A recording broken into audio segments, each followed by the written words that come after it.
รองผู้ว่าราชการจังหวัดนครพนมลงพื้นที่ติดตามการใส่ประโยชน์พื้นที่สาธารณะรองรับการจัดงานนมัสการพระธาตุพนมประจำปี 2569 ค่ะ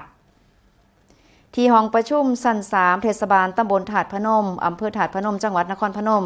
นายวีระเริกวานิชกุลรองผู้ว่าราชการจังหวัดนครพนมร่วมกันลงพื้นที่ติดตามการใส่ประโยชน์พื้นที่สาธารณะเพื่อเตรียมความพร้อมในการจัดงานนมัสการพระธาตุพนมประจำปี 2569 โดยมีนายธัญพัฒน์ประมวลวิทย์ผู้อำนวยการสำนักงานคณะกรรมการป้องกันและปราบปรามการทุจริตแห่งชาติหรือว่าปปช.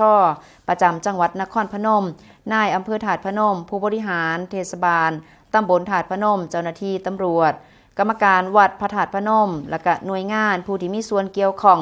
มาประชุมกันก่อนที่จะลงพื้นที่บริเวณหน้าวัดพระธาตุพนมวรมหาวิหารเพื่อตรวจสอบสภาพพื้นที่จริงและการให้คำแนะนำในการดำเนินการที่เกี่ยวข้องโดยที่ประชุมได้ร่วมกันกำหนดแนวทางในการบริหารจัดการและก็ใช้ประโยชน์พื้นที่สาธารณะให้เป็นไปอย่างถูกต้องตามระเบียบกฎหมายเพื่อป้องกันบ่ให้เกิดความเสียหายแก่หน่วยงานของรัฐและก็ป้องกันข้อร้องเรียนหรือว่าการกระทำอันเข้าข่ายฝ่าฝืนกฎหมาย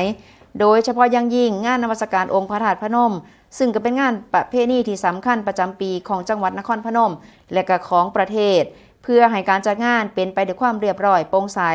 และก็เกิดประโยชน์สูงสุดแก่ประชาชนและกระทั่งราชการต่อไปนั่นเองก็เลยมีการมาจัดประชุมแล้วก็เบิ่งพื้นที่แบบนี้ค่ะเพราะว่าองค์พระธาตุพนมก็ถือว่าเป็นศูนย์รวมจิตใจ